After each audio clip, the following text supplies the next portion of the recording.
Está começando agora o programa Rumos e Desafios, especial Nova Legislação Trabalhista. Como todos sabemos, recentemente entrou em vigor a nova lei trabalhista e com ela uma série de polêmicas e discussões surgiram. Para debater esse assunto, aqui comigo, Santa Cília convidou duas personalidades importantes afetas ao Poder Judiciário. Sejam bem-vindos, Dr. Xerxes Guzmão, professor, doutor em Direito Social, Trabalho e Previdenciário pela Universidade de Paris, Sorbonne, juiz federal do trabalho desde 2009, está aqui no estado de São Paulo desde 2012. Dr. Marcos Vinícius Lourenço Gomes, mais de 30 anos de advocacia especializada na área trabalhista, ex-presidente e atual conselheiro da Associação dos Advogados Trabalhistas de Santos, dentre outros cargos que os dois ocupam e que a gente não vai estar aqui nesse momento. Nós vamos começar falando a respeito da CLT, que é uma lei de 1943, é uma legislação de 1943. Uma legislação antiga que, apesar de ter sofrido com o tempo alguns ajustes, precisava efetivamente de uma modernização. Mas a questão é que existem discursos políticos distintos em relação a toda essa alteração que aconteceu e que é muito robusta. Mais de 100 artigos foram alterados na CLT. De um lado, aqueles otimistas que acreditam que a flexibilização e a capacidade de negociação conduzirá à geração de novos empregos, novos postos de trabalho. E de outro lado, aqueles que não são otimistas, que são reticentes, acreditam que toda essa alteração ela vai conduzir a uma perda de direitos trabalhistas. Então, nesse sentido, eu gostaria de começar passando a palavra ao Dr. Xerxes, para que comente a respeito de algumas resistências em relação à aplicação. Nós temos ouvido algumas manifestações, inclusive dentro do próprio Poder Judiciário Federal Trabalhista, no sentido de resistências à aplicação das novas alterações, das alterações que ocorreram, e que o senhor, de alguma certa maneira, tece uma impressão para o nosso telespectador a respeito dessas alterações todas de uma maneira em geral, doutor. Sim. Bom, em primeiro lugar, obrigado pelo convite, é uma satisfação estar aqui com vocês. De fato, a reforma trabalhista ela nos trouxe uma série de inovações, mas antes de entrar nessas inovações em si, seria importante dizer o que você já sublinhou, que a lei trabalhista é de 43, mas ela sofreu uma série de alterações ao longo dos anos, de forma que o texto que foi reformado por esta lei que entrou em vigor este ano, ele já não era o de 43, já mais de 80% do seu texto tinha sido alterado. Mas, é claro, a maior reforma foi esta que alterou mais de 100 artigos. Ou seja, foi uma reforma impactante que gerou uma série de mudanças que a gente vai estar tratando aqui, mas as principais a gente já sabe, porque a mídia também está com uma grande atenção para esse ponto. Por que há tanta resistência à reforma da parte de parcela dos juízes, desembargadores e também professores da área? Porque a reforma era necessária, ninguém nega que fosse necessário modernizar, como vinha sendo modernizada a legislação, mas esta reforma ela foi feita sem uma discussão ampla com a sociedade. Ou seja, para mudar mais de 100 artigos de uma lei trabalhista, são temas mais variados, mas de despesas processuais, honorários de perito de advogados, questão de acesso à justiça, tudo isso demandava uma maior discussão na sociedade, porque afinal de contas todos podem de uma maneira ou de outra ser afetados. E este é um ponto principal, na maneira dos céticos, daqueles mais reticentes, na maneira de ver, haveria a necessidade de uma maior discussão com a sociedade. O Congresso optou por uma via diversa, uma via de uma votação mais urgente, inclusive foi dado o regime de urgência na votação, e isso gerou uma série de reticências. Mas há outros pontos que a gente vai estar tratando aqui ao longo dessa entrevista, mas esse eu diria que é o ponto nevrálgico, o ponto principal, a rapidez e uma espécie de falta de diálogo com a sociedade para que esta reforma fosse de fato implementada de uma maneira mais democrática. De uma maneira em geral, o senhor entende que ela foi positiva, ela era necessária? Eu diria que era necessário modernizar, mas eu sou reticente em relação a muitas das alterações que a reforma fez. De fato, eu entendo que há várias alterações que foram negativas para a maneira como a relação de trabalho vai se desenvolver a partir deste momento. A partir do momento que ela foi implementada, porque é um outro detalhe também. A reforma, ela foi uma. Para os telespectadores saberem, o nosso presidente Temer já enviou uma medida provisória que já está em vigor, que já alterou a reforma. E a reforma entrou em vigor dia 11, quer dizer, deste mês. E esta medida provisória já sofreu 967 emendas que serão analisadas, nem todas serão adotadas, óbvio, mas, quer dizer, então já vivemos a reforma da reforma. O texto definitivo da reforma, só daqui a alguns anos nós saberemos qual será. ainda correndo o risco de sofrer constantes alterações, né? Sem dúvida, porque a oposição já propôs emendas, a situação também. Então, o texto da reforma só o tempo dirá qual será. Tá certo, tá ótimo. Doutor Marcos Vinícius, né? Eu gostaria que o senhor falasse um pouquinho a respeito da eficácia da reforma, né? Porque está se falando de muitas questões que envolvem segurança jurídica, né? Então, a gente percebe muitas dúvidas em relação a essas alterações que aconteceram vão atingir os contratos de trabalho que estão vigindo, só vão atingir os novos contratos de trabalho. Então, gostaria que a gente conversasse um pouquinho a respeito da eficácia da reforma trabalhista. Eu gostaria primeiro de cumprimentar, de agradecer o convite, né, a oportunidade de estar aqui. Como o Dr. Xerxes acabou de falar, foi uma reforma muito impactante. Não houve uma discussão como deveria ter sido feita. A Ordem dos Advogados do Brasil não foi ouvida. O Ministério Público do Trabalho não foi ouvido nessa discussão. Quer dizer, foi tudo meio que a toque de caixa e feita por um Congresso que tem menos de 5% da popularidade. Quer dizer, faltou um pouquinho assim até de legitimidade para fazer algo tão importante, né, uma reforma impactante com mais de 100 artigos de uma consolidação das leis do trabalho. Só lembrando que isto que foi aprovado foi uma lei, né? A lei não tem o condão de anular algo constitucional. Então tem vários direitos constitucionais assegurados pelos empregados que esta lei não pode e não deverá atingir. Agora, respondendo a sua pergunta, se vai ter uma aplicabilidade, por exemplo, um exemplo prático.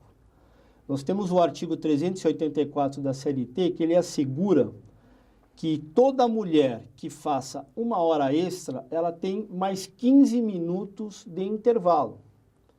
E com a nova reforma, pela aprovação da lei, foi retirado isso da CLT. Aí vem a pergunta, quem já vem recebendo esse direito, agora vai ser simplesmente cortado? Então eu respondo ao telespectador, existem várias correntes, existem 2 correntes. Existe uma corrente que tem o direito adquirido. Ora, se o empregado foi contratado lá atrás, ele já vem recebendo, ele já vem assegurando a sua remuneração com essa hora extra. Chega por uma lei, vai lá e corta, a corrente do direito adquirido pode ser que prevaleça. Por outro lado, pode ser que se entenda que a aplicabilidade é imediata nesse ponto. E aí eu concordo com o Dr. Xerxes, esses pontos nevrálgicos vão ser sedimentados ao longo do tempo, ao longo das jurisprudências, né? Ontem mesmo foi aprovada uma emenda, a respeito da gestante, que foi ampliado o direito da estabilidade gestante, do auxílio da amamentação, aos filhos adotados, né? E estão sendo várias emendas ainda em aprovação. Quer dizer, é algo que ainda vai ser sedimentado, eu acho que é muito cedo, inclusive a nível de juízes, desembargadores, eles mesmos estão se discutindo e existem várias teses sobre vários pontos, né, dessa reforma que vão ser sedimentados ao longo do tempo. Tá certo. Uma coisa é certa, né? A reforma trabalhista, da maneira como ela foi colocada, ela fala muito na questão da flexibilização da legislação trabalhista.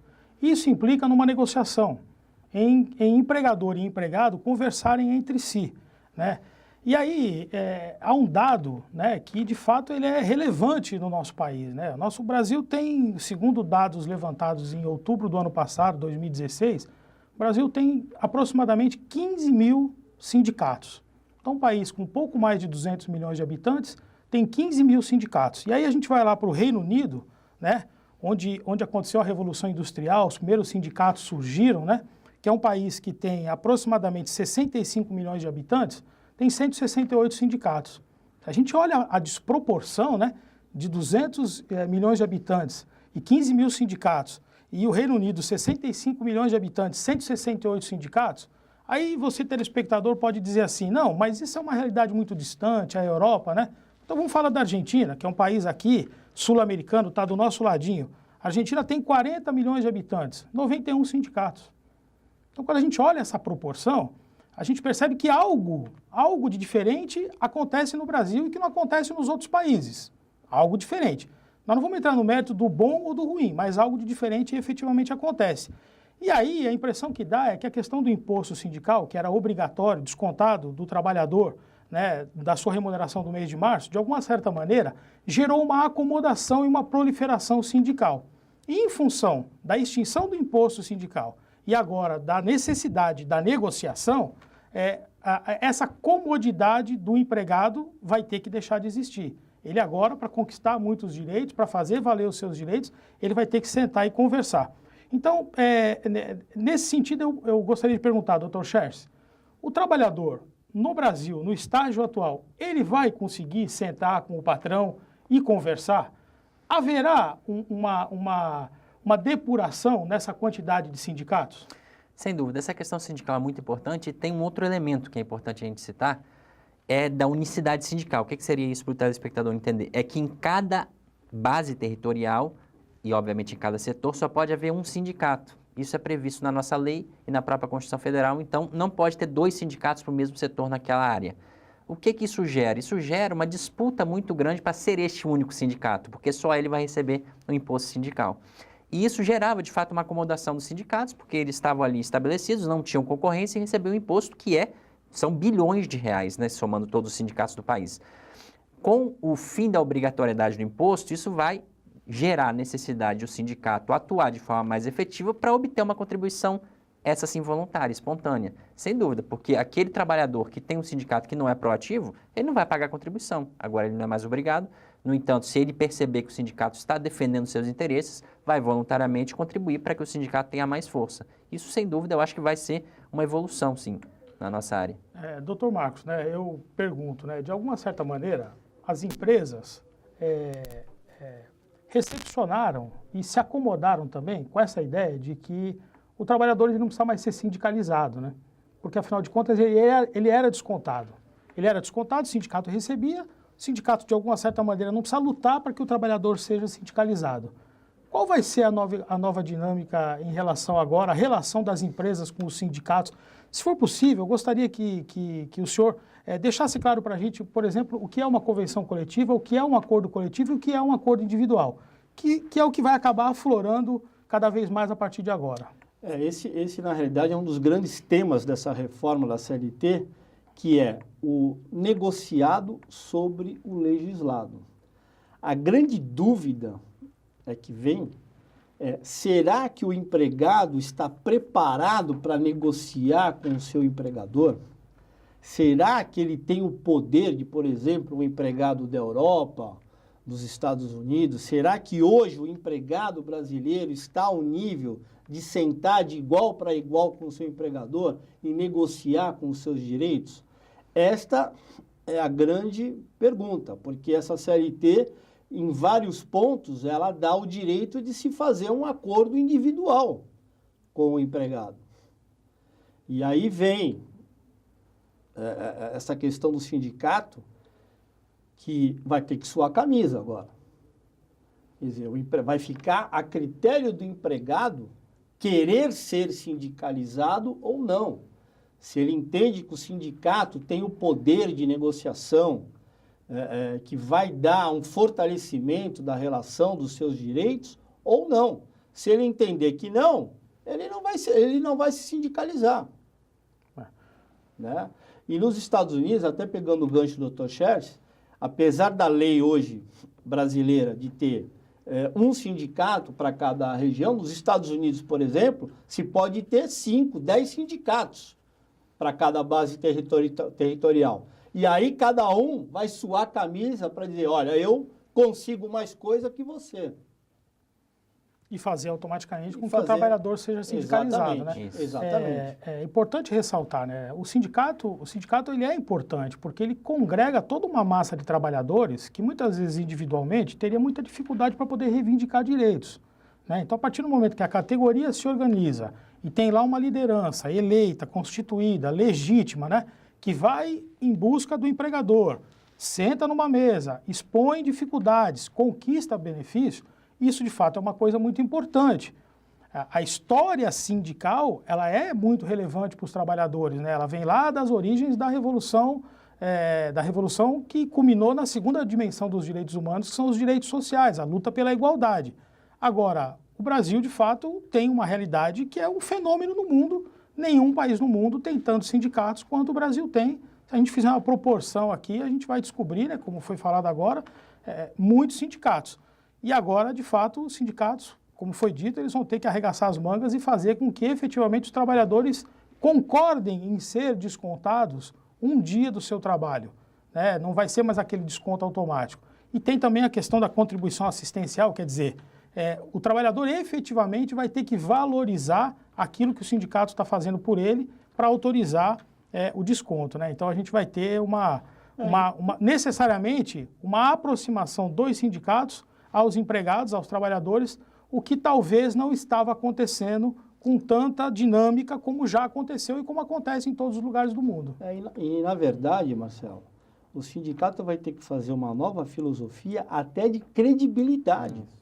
Porque o que nós vemos na prática hoje é que o empregado, com algumas exceções de alguns sindicatos, os empregados não acreditam no seu sindicato. Hoje basta ver, o doutor Xerxes está aqui, o volume de ações trabalhistas, 5% são dos sindicatos, 95% são de advogados particulares. O que demonstra de forma nítida que o trabalhador não está acreditando no seu sindicato. Quer dizer, eles vão ter que fazer toda uma política de reversão para se ter a credibilidade e aí sim o empregado pagar com gosto a sua contribuição sindical e ter o seu sindicato ao seu lado. E vai ser importante, né? Porque você falou também na questão da negociação individual. O trabalhador vai muitas vezes se sentir inseguro, porque ele não tem, como o Dr. Marcos lembrou, uma formação cultural, até uma formação histórica de luta individual. Ele sempre se escorou no sindicato para fazer essa negociação com o empregador. Então agora o sindicato, por um lado, vai ter que batalhar para ter essa credibilidade e, por outro lado, vai ser também importante para atuar e auxiliar o trabalhador nessa negociação, que vai ser muito mais frequente agora. Isso. Então eu vou pegar um ganchinho para a gente finalizar esse bloco. Como o Dr. Marcos falou, a questão da questão do acesso ao judiciário, né? O Dr. Marcos falou da propositura das ações trabalhistas, né? Que é uma tábua de salvação, muitas vezes, para um trabalhador que está tendo seus direitos violados, teve os seus direitos violados no curso da relação empregatícia e que depois vai em busca desses direitos, né? Através da propositura de uma ação trabalhista.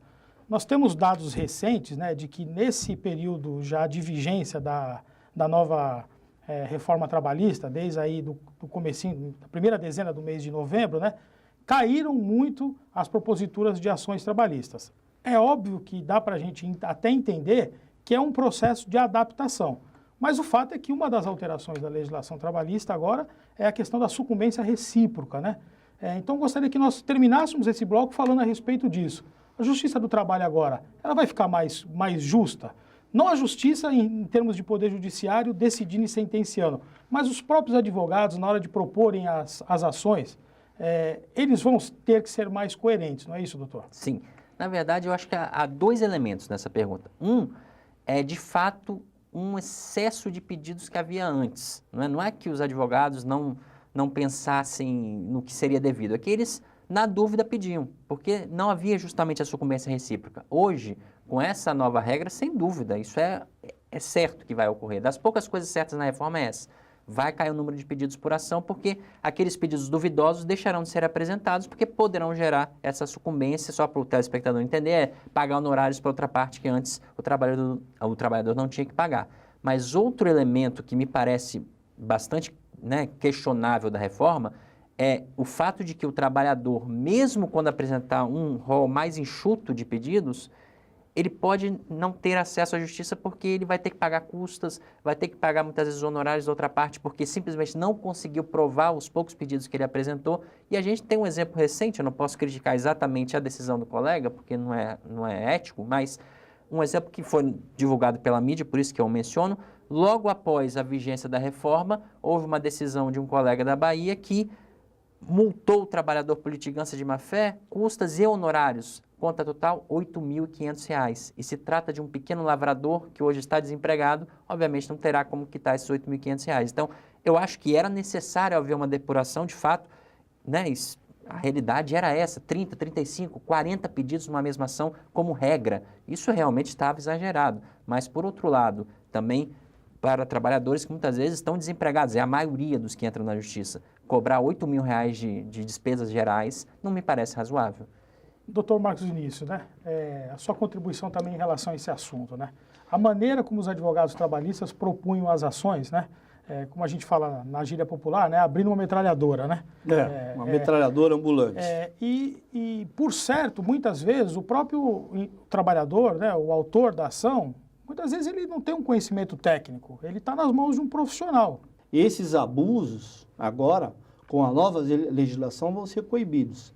Mas eu só gostaria de destacar um ponto que estão alardeando, né? Porque, olha, o número de ações trabalhistas, depois da reforma, caiu 90%. Não é bem assim.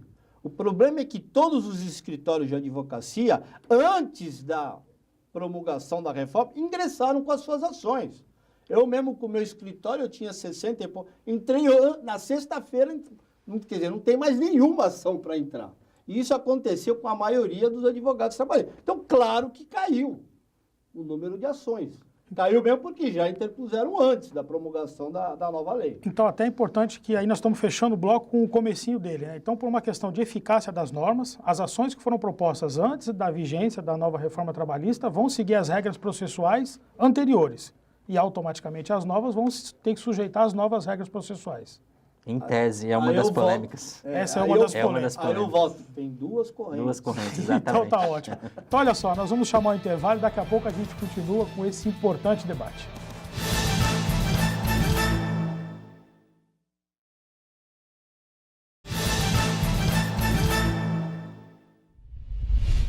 Voltamos com Rumos e Desafios, especial Nova Lei Trabalhista. E aqui dos estúdios da Santa Cecília TV estamos debatendo com dois grandes especialistas da área. Eu gostaria que a gente conversasse um pouquinho agora a respeito... Marcos, eu volto a você a palavra, né? Para que você explique para a gente, de maneira sucinta, a diferença da negociação coletiva para o acordo coletivo, né? Porque esses são instrumentos importantes, né? E que têm a participação sindical. E aí, automaticamente, depois eu gostaria que o Dr. Xerxes, né, deixasse claro para a gente aquela situação que vai acontecer com o trabalhador de nível superior, que ganha mais de 2 pisos do regime geral de previdência, né? Onde ele vai efetivamente poder negociar individualmente. Então, vamos lá, Marcos, por gentileza. Então, o acordo coletivo de trabalho é quando dois sindicatos, eles fazem uma convenção coletiva, então eles fazem um acordo coletivo, colocando as cláusulas que elas regram determinada categoria.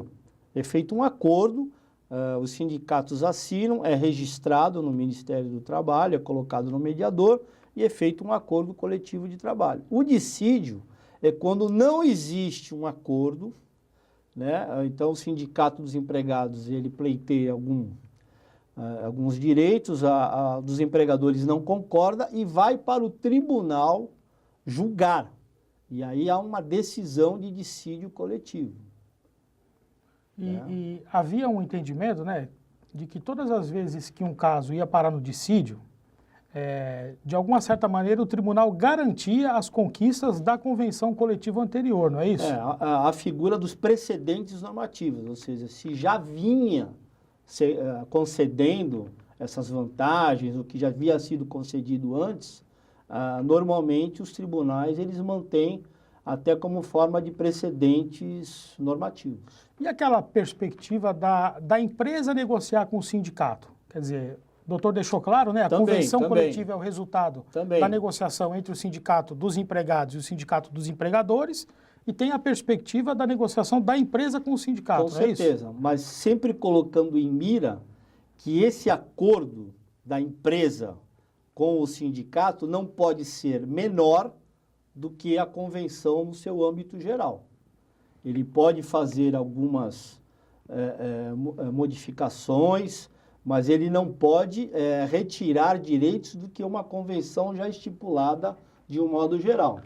Agora, já havia uma previsão no artigo 7º da Constituição, não é, doutor Xerxes, prevendo a possibilidade de uma negociação né, no sentido de diminuir jornada e salário, né? Pelo menos esse era o entendimento mais conservador que deveria se limitar a esses dois itens, não é isso? Sim, e agora por meio da negociação coletiva. Por meio da negociação coletiva. E agora a reforma trabalhista estendeu essa perspectiva, né? Isso, um amplo rol de questões pode ser negociado, só para dar um exemplo, a questão do intervalo intrajornada, antes era já sedimentado na jurisprudência que não podia reduzir de 1 hora, hoje pode negociar um intervalo menor, é um dos pontos. E aquela situação, né, na adesão, por exemplo, de um plano de demissão voluntária, né, ou mesmo estimulado, que vai se dar quitação das verbas trabalhistas, né? Isso, o STF já tinha uma decisão, né? Na verdade, o TST, que é o Tribunal Trabalhista, vinha decidindo que era só as verbas que estivessem expressamente consignadas ali no termo de demissão, né, no plano de demissão.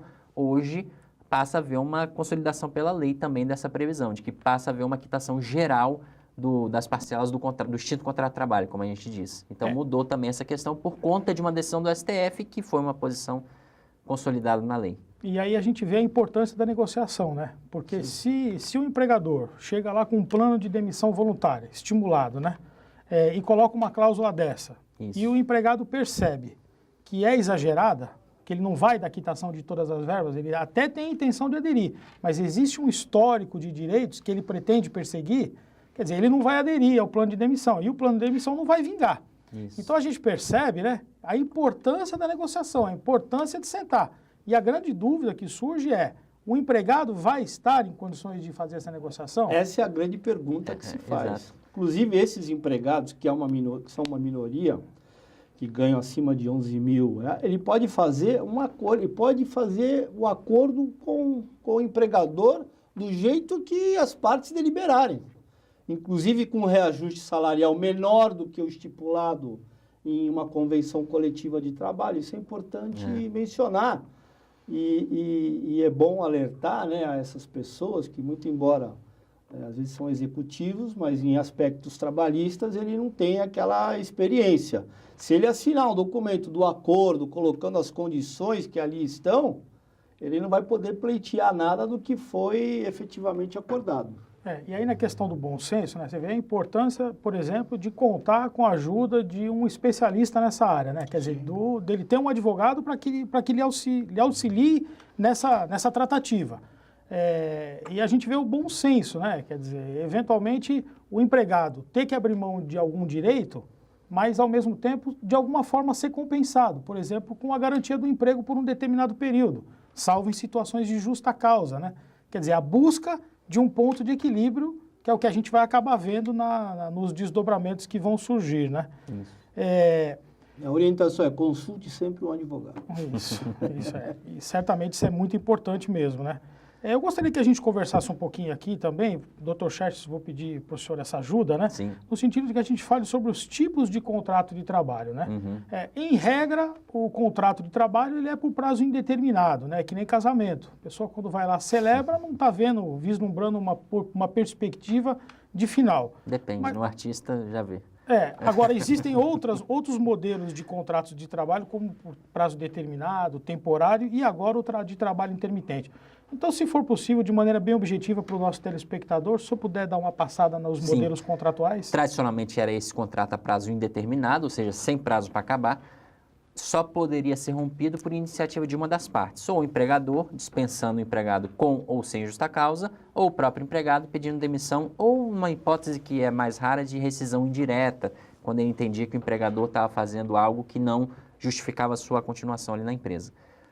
E havia os contratos a prazo determinado que eram muito restritos, ou seja, eram hipóteses de trabalhos transitórios, alguma feira, alguma atividade numa determinada localidade que fosse só para aquele período, e com a reforma surgiu essa nova forma de contratação do trabalho intermitente. É um dos pontos mais polêmicos da reforma trabalhista, porque, primeiro, é o contrato que na Inglaterra se chama contrato 0 hora. Não existe obrigação do empregador chamar o empregado 1 hora sequer no mês. Pode no mês não chamar hora nenhuma, no mês seguinte chamar 5 horas, no outro 15, e paga só em função das horas trabalhadas, ou seja, há alguns meses o empregado pode ficar sem salário algum, né? E um outro ponto que era bastante polêmico também é que havia previsão de uma multa, caso o empregado acionado não pudesse trabalhar naquele dia, ele teria que pagar uma multa para o empregador. Com a medida provisória que o Temer baixou esses dias, essa multa deixou de existir, mas a reforma previa uma multa, ou seja, além de não ter garantia de um salário mínimo e nem de uma carga horária mínima, ele ainda poderia ser multado. Mas digamos que já há algumas ofertas de emprego, inclusive de grandes redes aí de departamento, com salário hora, que é uma outra novidade, o salário hora no trabalho intermitente de R$ 4,00, ou seja, haverá empregados com trabalho intermitente ganhando R$ 4,00 a hora e sem garantia de que vão trabalhar nem 15, 20 horas no mês. Realmente é um ponto polêmico. Mas esse salário hora que o senhor está falando de 4 horas, ele no cômputo da jornada total, ele implica no mínimo em um salário mínimo. Né? Há duas correntes. Há duas correntes. Então também. Vamos explicar isso. Porque o que acontece? Sempre foi a posição. Tanto é que o salário mínimo, quando sai salário mínimo mensal, diário e horário. Sempre que a lei do salário mínimo é publicada, ela vem com os três. Há uma corrente que defende no trabalho intermitente o não respeito a esse mínimo do salário hora, o que me parece ser equivocado. Me parece que a garantia, no mínimo, do salário mínimo hora tem que ser respeitada. Né? É previsão constitucional. É previsão né? constitucional, ou seja, constitucional. Né? Mas é um dos pontos. O controle de constitucionalidade da lei vai ter que ser permanente. Não é? Agora, doutor Marcos, nesse mesmo sentido, né, existe uma multa muito grande para aqueles trabalhadores que não são registrados, né, para as empresas. Então, quer dizer, quem defende o trabalho intermitente, deixa claro que, olha, muitas vezes um restaurante que no dia de semana não tem tanto movimento, no final de semana vê a casa encher e precisa contratar garçons. E aí, o que fazia? Contratava no free, sem registrar, sem os encargos, sem as contribuições previdenciárias, tributárias, sem fundo de garantia, sem 13º, sem nada. Combinava, 50 mangos no dia, dava aqui 50 mangos, acabou a relação. E esse empregado, né, que formalmente não estava ali na condição de empregado, realizava um trabalho sem nenhuma proteção. E que o contrato de trabalho intermitente veio exatamente para proteger isso.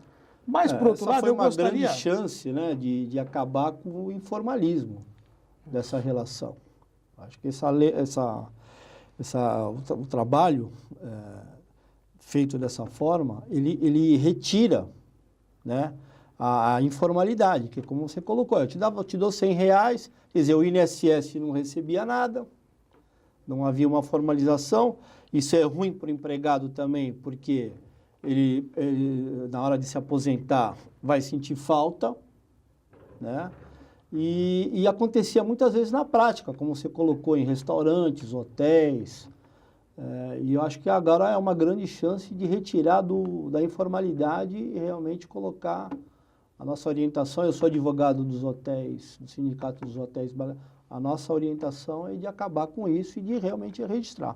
Mas aí eu pergunto, Marcos, esse trabalhador que vai ficar lá contratado por trabalho intermitente, podendo acontecer de o mês passar e ele não ser chamado nenhuma vez para trabalhar, ele está lá constando para fins de cotas de menor aprendiz e de deficientes. Sim. Né? Quer dizer, ele vai tá com impactar registro, o cômputo tá no das CAGED. cotas. Né? E aí eu gostaria de puxar um gancho, né, para aquela situação da comissão de empregados que precisará ser criada nas empresas com mais de 200 empregados. Eu estava lendo e percebi que uma das atribuições dessa comissão é negociar e definir, por exemplo, o que é cargo de confiança. Que a gente sabe que os cargos de confiança nas empresas, há uma série de ônus e bônus, né? E a comissão vai ter o poder de decidir, junto ao empregador, o que é cargo de confiança e o que não é cargo de confiança.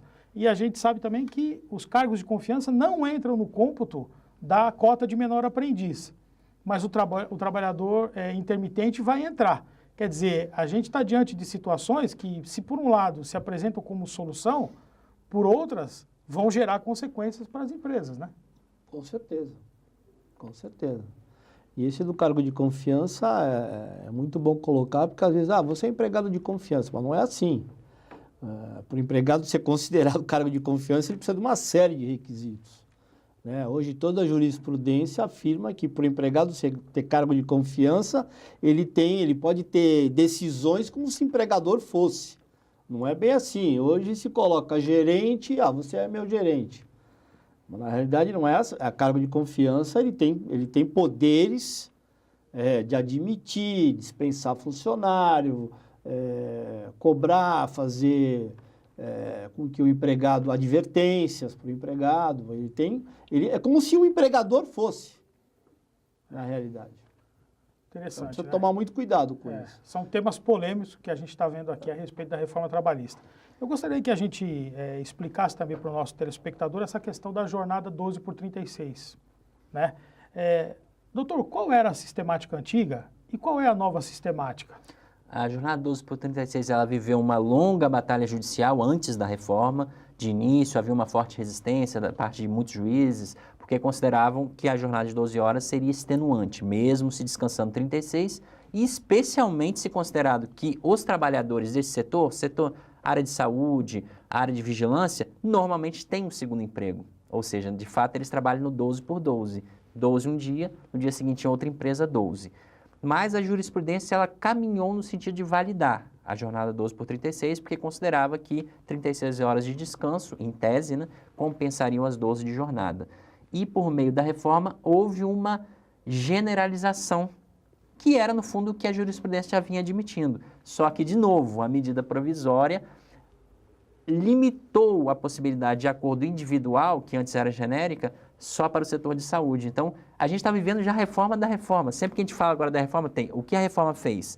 Uma 12 por 36, que seria com negociação individual, geral, e com a medida provisória do governo, restringiu a área de saúde a negociação individual. Então, quer dizer, para o trabalhador, de uma maneira em geral, que não se enquadra na questão da saúde, ele vai ter que continuar fazendo essa negociação via sindicato. Via sindicato, né? pela Então, medida o sindicato provisória, é a empresa. não na reforma. Na realidade, a jornada ela é válida desde que o sindicato, que é o órgão para aferir se realmente isso vai trazer um benefício para o trabalhador da sua categoria ou não. Ou seja, se não tiver na Convenção Coletiva de Trabalho a autorização para se implantar a jornada 12 por 36, ela é totalmente inválida. Tá ótimo. Vamos partir para um outro assunto agora, antes desse bloco acabar, né? Que é a questão do trabalho em casa, né? Do home office, né? De alguma certa maneira, o home office já estava sendo assimilado, né? Veja, no próprio âmbito do Tribunal de Justiça do Estado de São Paulo já havia uma regulamentação, né? Não está afeto à CLT, mas já havia uma regulamentação da questão do home office. E agora, então, efetivamente, entrou no mundo do direito do trabalho a questão do trabalho exercido em casa, né? Que em muitas situações é uma grande vantagem, né? Você vê as dificuldades de mobilidade, muitas vezes, trazer o trabalhador da sua casa, fazer com que ele chegue até a empresa, né? E depois volte, funções que, essencialmente tecnológicas, né? Podem ser resolvidas em casa. Foi uma alteração positiva, Marcos? Foi uma alteração positiva. Hoje nós estamos na era digital, né? Foi o tempo de, por exemplo, os escritórios de advocacia estarem próximos ali do fórum, da Justiça do Trabalho. Hoje, com o processo eletrônico, hoje tem muitos escritórios, por exemplo, na ponta da praia, que a pessoa faz tudo do seu escritório. Ele protocoliza as petições pelo seu escritório. Quer dizer, isso é uma inovação que foi muito, assim, producente e veio, na realidade, disciplinar uma coisa que já acontecia. Doutor Xerxes.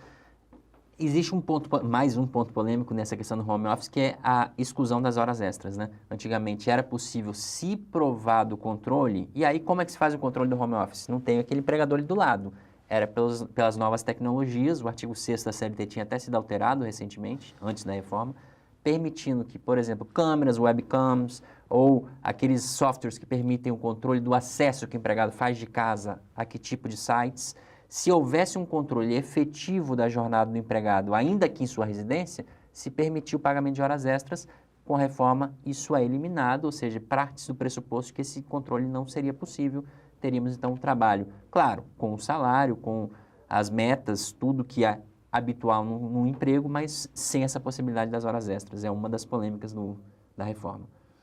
E a gente pensa também a questão das doenças ocupacionais, né, da ergonomia, né, quer dizer, a importância desse contrato ser muito bem formulado, né, um contrato por escrito, prevendo as condições de trabalho, né, para proteger a empresa também, né, porque aparentemente a empresa, de alguma certa maneira, se beneficia com o trabalhador não estando na própria empresa, desde que ele efetivamente produza, mas ao mesmo tempo, se ela não fizer isso de maneira muito bem feita, ela também pode se vulnerabilizar, não é isso, Marcos? Com certeza, inclusive hoje tem meios, né? Por exemplo, no computador você tem como aferir quanto tempo de trabalho você ficou fazendo. Isso é uma prova de que a pessoa efetivamente trabalhou e de cobrar as horas extras. A gente fica pensando na questão das doenças ocupacionais, né? Quer dizer, uma cadeira ruim, uma iluminação ruim, né? As consequências disso para o trabalhador, no acúmulo dessa condição, né? E automaticamente as consequências depois recaindo sobre a empresa, se isso não for muito bem formalizado e controlado, né? A gente vai entrar na questão da culpa, né? Que é necessária para essa questão do acidente, da doença ocupacional. Tem uma série de fatores, né? Que vão ser influenciados aí. Tá certo. Então tá bom, nós vamos chamar mais um intervalinho e daqui a pouco a gente continua com esse debate importante.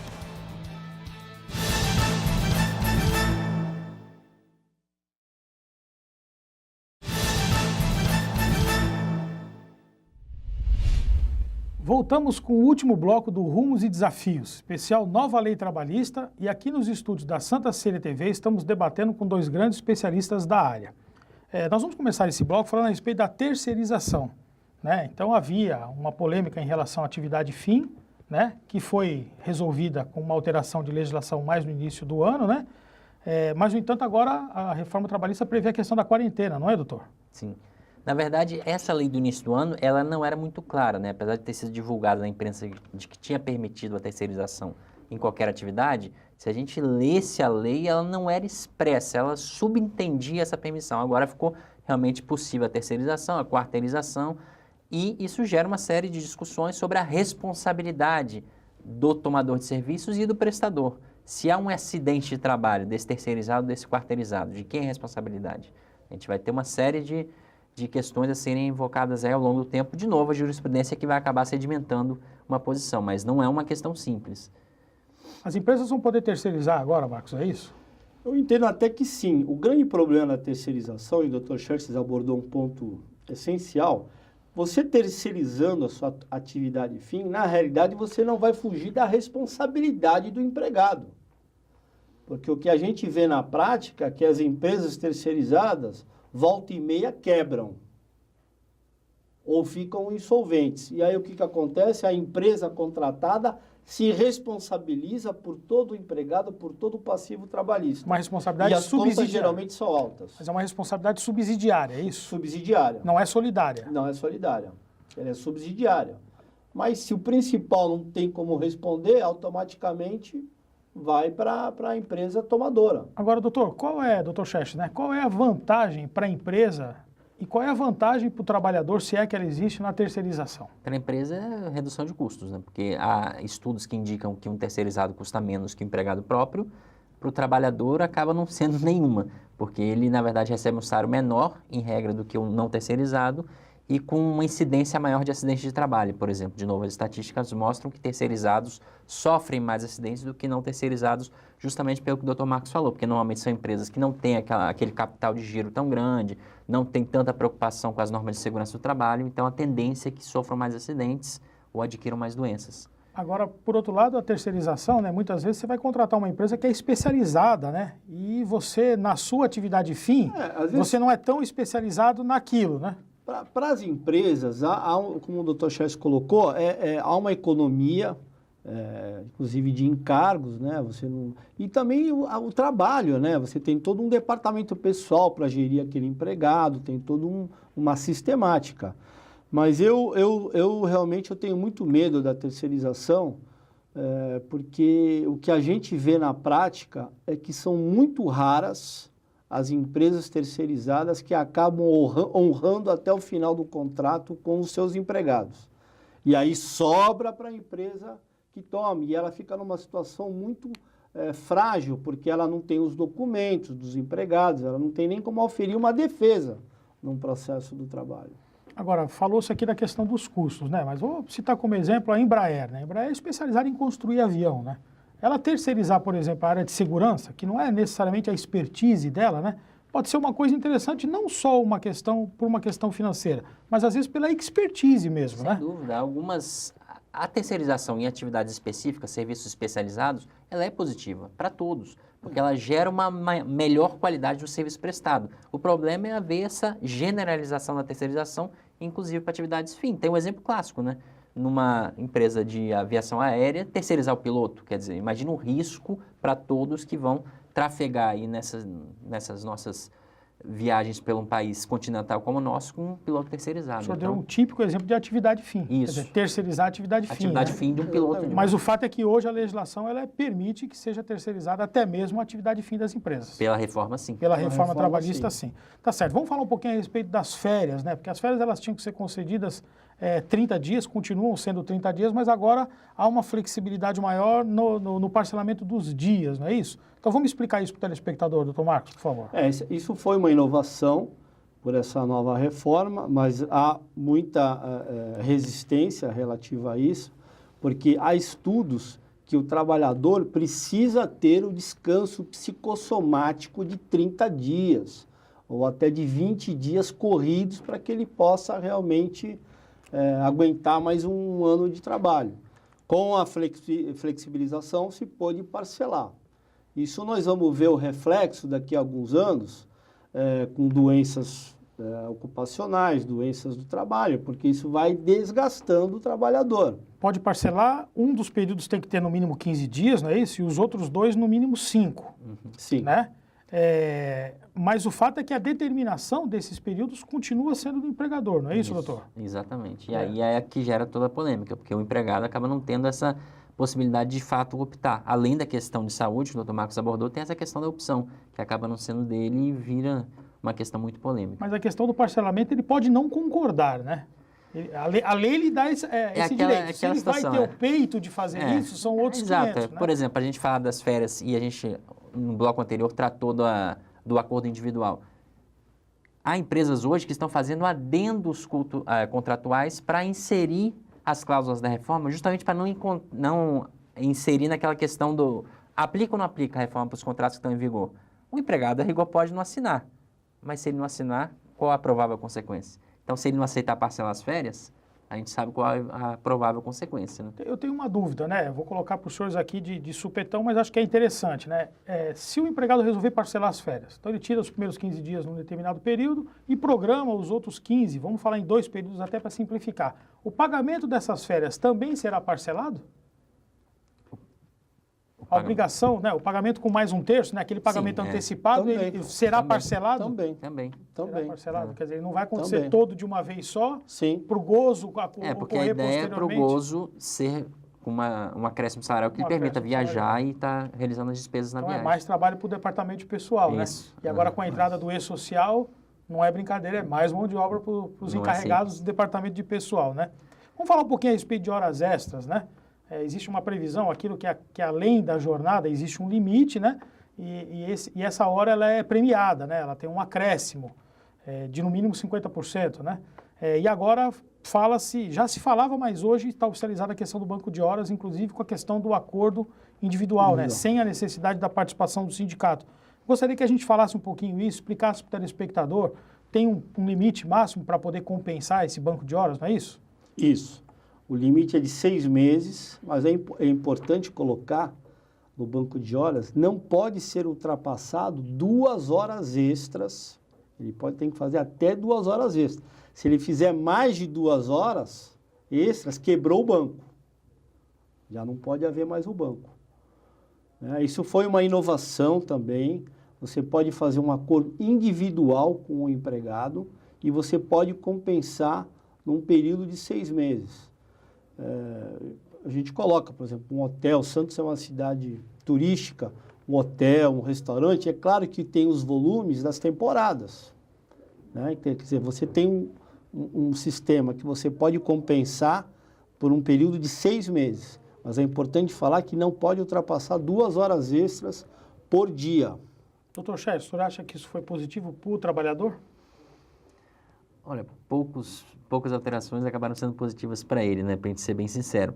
Eu acho que é uma possibilidade de fazer o banco de horas em si, para o trabalhador, muitas vezes é uma coisa positiva, ou seja, ele pode ter interesse em trabalhar mais em determinado período e descansar mais um outro que lhe seja mais conveniente, mas sempre que há essas negociações diretas, individuais, me parece haver um perigo de que ele seja obrigado a aceitar essa negociação, que de fato não ocorrerá. Vamos falar a respeito do acordo mútuo para rescisão do contrato de trabalho, né, para extinção do contrato de trabalho. Era uma coisa que acontecia muito na prática, né? Altos rolos, né, entre o empregado pedir para ser dispensado e aí aquela história que muitas vezes tinha que devolver a multa. Então agora hoje está oficializado uma sistemática, né? Isso foi positivo? Eu acho que foi positivo, é como você bem colocou, tá tirando da informalidade dos acordos que já efetivamente aconteciam. Na prática, às vezes o empregado fala, não quero mais. Né? E para o empregador também, já que você não quer, eu também não quero. Então, quer dizer, aí chama-se a dispensa recíproca. Eu acho que isso foi um avanço, foi um dos avanços da reforma. Como o doutor Jess colocou, essa reforma, na maioria das vezes, foi contra os empregados, ela foi mais empresarial. Agora, é justo, doutor Chess, ele não recebeu seguro-desemprego, né? Sim, lógico, é porque a iniciativa está sendo dele, né? Digamos que o que acontecia na prática? Ele fazia um acordo, todos sabem, né?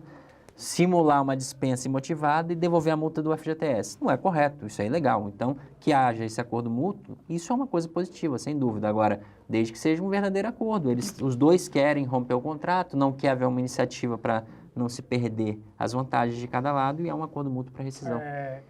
Muitas vezes o empregado ia em busca da guia do seguro-desemprego, recebia o seguro-desemprego e arrumava um outro trabalho e pedia para não ser registrado. Quer dizer, era uma tremenda numa situação de informalidade, né? E de risco para todo mundo. E de ilegalidade, né? Também, né? Então, assim, o último assunto que eu gostaria, antes de encerrar, que eu já estou sendo apertado aqui em relação à questão do tempo, né? É a questão do acordo extrajudicial. Eu gostaria que nós conversássemos. Explica o que é o acordo extrajudicial, Marcos. E eu gostaria que o Dr. Chess, então, falasse a questão da homologação desse acordo. Vamos separar. Tem dois pontos aí. Tem a homologação judicial desse acordo e também tem da quitação do sindicato de forma anual. São dois pontos altamente polêmicos que podem retirar o empregado de poder ingressar para postular algum direito. A nova CLT, ela contempla essa possibilidade de se fazer um acordo judicial desde que cada um tenha o seu advogado. Ou seja, o empregado ele tem que estar assistido de um profissional do direito, um advogado, para que possa ter validade. Porque esse profissional vai poder dar toda a assistência, verificar se o acordo é lesivo ao empregado. E isso pode gerar também algumas fraudes. Então, eu entendo até que o Poder Judiciário, acho que não pode homologar de plano. Então vamos essa parte é do Dr. Chess. Eu quero entender só o seguinte. Então, por algum motivo, o contrato chegou no fim, né? No momento da rescisão, há um pleito de algum direito, eventualmente, e as partes resolvem, então, fazer um acordo para que ele tenha eficácia judicial. Sim. Porque o risco do acordo, que não é judicial, é amanhã o trabalhador ir em busca do direito trabalhista. Se houver a homologação, automaticamente ele abriu mão de buscar esse direito. Não é isso, doutor? Isso. Na verdade, o que o doutor Marcos disse é importante, né? Há necessidade, hoje há uma discussão, de um trabalhador vir ou não à justiça, ou basta uma petição dos dois advogados, um de cada lado, e que o juiz homologue. Uma boa parte dos juízes está entendendo que é necessário sim as partes virem, comparecerem, até para se confirmar. O senhor realmente quer isso? É esse o valor? O senhor está de acordo? Porque ele vai estar abrindo mão de eventualmente entrar com uma ação no futuro. Então, a medida em si, na verdade, a gente é uma justiça muito homologadora de acordos, né? Só que de uma outra forma, as partes vindo, ajuizando uma ação, chegando na mesa de audiência e ali se celebra o acordo. Então, em princípio, a homologação em si de um acordo que foi feito antes já ocorria. Simplesmente a lei passou a prever expressamente. Mas a dúvida é, precisam as partes vir? A meu ver, seria interessante que elas viessem. Tá certo. Olha, nós estamos já encaminhando o nosso final. Doutor Marcos Diniz, só a palavra final. Eu gostaria de agradecer mais uma vez. Eu acho que é importante colocar que isso ainda vai ser sedimentado de forma jurisprudencial. Eu acho que tem muitas emendas ainda a serem definidas pelo Congresso. Como eu coloquei, foi meio no sopetão colocado e eu acho que isso o próprio mercado, a própria vida e vai colocar as coisas em ordem, as coisas no seu lugar. Tá eu só lamento, como palavra final, nós vermos o nosso presidente da Câmara dos Deputados falar palavras tão ofensivas a uma justiça do trabalho, que é uma justiça que efetivamente trabalha, que é uma justiça que efetivamente ela é eficaz, e vem com palavras, agora por último, dizendo que tem que diminuir o número de juízes. Quer dizer, são verdadeiros absurdos, não condizentes com a autoridade e com o cargo que ele ocupa. Só gostaria de registrar isso. Tá ótimo. Doutor Xerxes, sua palavra final, por Bom, favor. agradecer também o convite, foi uma satisfação estar aqui com vocês. E dizer que a reforma trabalhista, como o doutor Marcos lembrou, vai ser não o que ela é hoje, não o texto original, não o MP, mas sim o que a jurisprudência consolidar ao longo do tempo. E para esta consolidação é importante a gente lembrar que a lei não é um fim em si mesmo, ela existe num ordenamento jurídico, do qual faz parte a Constituição Federal e fazem parte as convenções internacionais também. Então, a mídia ela divulgou uma ideia de que o juiz do trabalho teria que meramente aplicar a lei sem observar nenhuma outra regra, ele estaria obrigado, e não é bem assim. A prática, para o telespectador saber, é que o juiz cumpre sim a lei, mas em consonância com a Constituição, com as convenções e com as demais leis que existem na esfera trabalhista. Então, para aqueles que ficam às vezes um pouco receosos, poxa, agora eu não vou conseguir mais ir na justiça, eu não vou ter mais direitos, não é bem assim. Claro que muda muita coisa, mas outras coisas que mudariam vão acabar sendo acertadas ao longo do tempo pela jurisprudência. E, claro, a Justiça do Trabalho mantém sua importância, apesar de todos os ataques que ela está sofrendo, que o Dr. Marcos bem lembrou. Aliás, essa é uma riqueza do nosso sistema jurídico, né? Que é o controle difuso de constitucionalidade. Cada juiz tem o direito de interpretar a lei e decidir se aplica ou se não aplica em face de um comando maior chamado Constituição Federal. Então tá certo, olha, o Rumos e Desafios especial Nova Lei Trabalhista fica por aqui. Continue com a nossa programação e lembre-se, a Santa Cecília TV tem a maior programação regional da sua TV. Até mais.